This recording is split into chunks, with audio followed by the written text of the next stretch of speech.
Member zong ten tumte a thlir taka kan lo thlir bia te branch mele bia te khotlang mi puiten asura sanwaya athima war thulawa kolan ni chuak chiara an lo sual ngat chu kan lo thleng ta der mai zanin palai lom zan program kaldan tur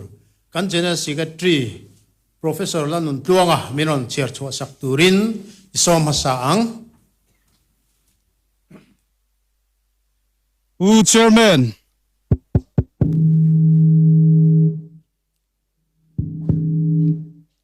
Chairman Kalome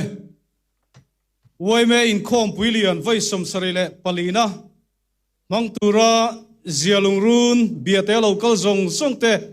du sakna chibai kan buk chewa chuti rualin helai mun ran thleng thailo in lamatranga min lo thlir tu Mizoram chung le Mizoram ponami zong songte Waime Khawmpui Lian du sakna chibai kan buk chewani zanin kanin kho min hruai tu hi pu fabian lalfak oma treasure central Waime ania hunser min man saktu tur chu Reverend Jonathan Pachuaw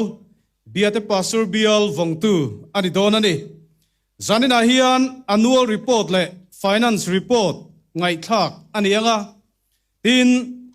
Waime chanchinbu golden jubilee souvenir tlang zarna hun man anianga President Pualal ngetan tlang zarna hun aron manganga heibaka hian Zaipol Pathum Malzai Paruk Thiang Zai Pani folk music pakhat tumpit tum pakhat lemchan pani le Lawm mansem ramngo le nungcha tuin hum hal luidung hum hal le chanchin bulat thate aumdon ani in hunser kan man zo hian Zaipol central Waime Zaipol kan ngai thanga